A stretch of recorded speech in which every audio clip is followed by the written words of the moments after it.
සුබ අලුත් අවුරුද්දක් වේවා හැමෝටම. ඉතින් මගේ පළවෙනි TikTok වීඩියෝ එක මගේ එක්ස්පීරියන්ස් එකක් ෂෙයා කරගන්න කියලා හිතුවා. ඉතින් මේක මට ආයෙ වෙච්ච දෙයක්. මම කොහොමද ඒකෙන් එළියට ආවේ කියලා ඔයගලන්ට ෂෙයා කරගන්න කැමතියි.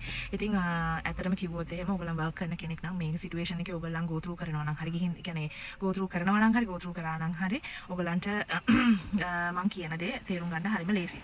ඔයගලන්ගේ ඔෆිස් එකේ ඔයගලන්ට මානසිකව වදයක් වෙන. ඒ කියන්නේ ඔයගලන්ගේ ජොබ් එක හරියට කරගන්න බැරි චරිත ඕන තරම් ඔයගලන්ට හම්බෙලා ඇති. මටත් ඒක බැරෑරුම් විදිහටම හම්බුණා මගේ අන්තිම කම්පැනි එකේ.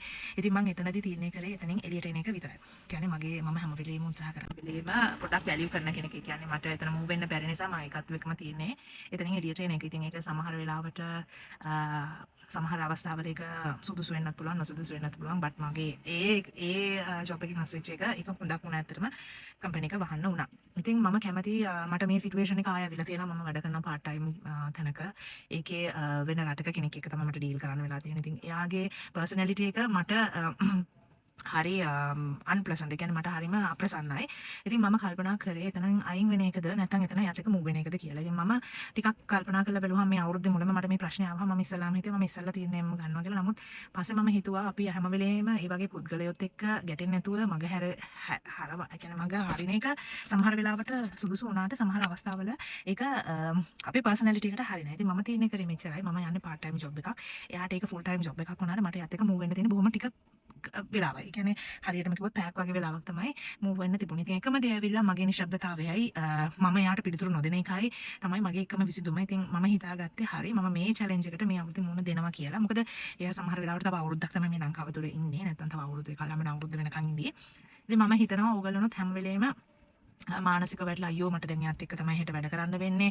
ඒක හරි මේවා මේ කියන්නේ ඒක මානසික වදයක් කියලා හිතන්නේ නැතුව ඒකට මූණ දෙන්න මොකක් හරි සොලියුෂන් එකක් හොයාගන්න. හැම වෙලේම ඒ කියන්නේ ඒක බැලන්ස් කරගන්න ඔයගොල්ලන් උත්සාහ කරන්න. මොකද ඒකෙන් පැනලා එන්න අපි හැමෝටම මේ කියන්නේ හැමෝටම බෑ. කියන්නේ සමහර වෙලාවකට ජොබ් එකක් ඉන්න දේ ඔයගොල්ලන්ට ගොඩාක් අමාරු වෙන්න පුළුවන් හොයාගන්න. ඉතින් ඒක නිසා මට කියන්න තියෙන්නේ මේක අහන ඒ වගේ කියන්නේ මේක මේ මගේ මම ඉන්න සිටුේෂන් එකේ ඉන්න කට්ටියට අමතරව මේ වගේ සිටුේෂන් එකක් තව කෙනෙක්ට ඔයා යොමු කරනවා නම් ඒ කියන්නේ ඔයා තව කෙනෙක්ට මානසික කියන්නේ වදයක් වෙනවා නම් කරුණාකරලා ඒක නතර කරන්න. මොකද ඒක ඒක වාට ඉන් රිටර්න් හම්බ වෙනවා අනිවාර්යෙන්ම. ඒ කියන්නේ වාට අනිවාර්යෙන්ම මේක ඉන් රිටර්න් හම්බ වෙනවා. හැම පුද්ගලයෙක්ම ඉන්නේ අවශ්‍යතාවයකට. මොකද මට කියන්න තියෙන්නේ මිනිස්සෙක් රස්සාවකට ඉන්නේ මූල්‍යමය අවශ්‍යතාවයක් නිසා. අපි හැමෝම රස්සා කරන්න ඕනේ.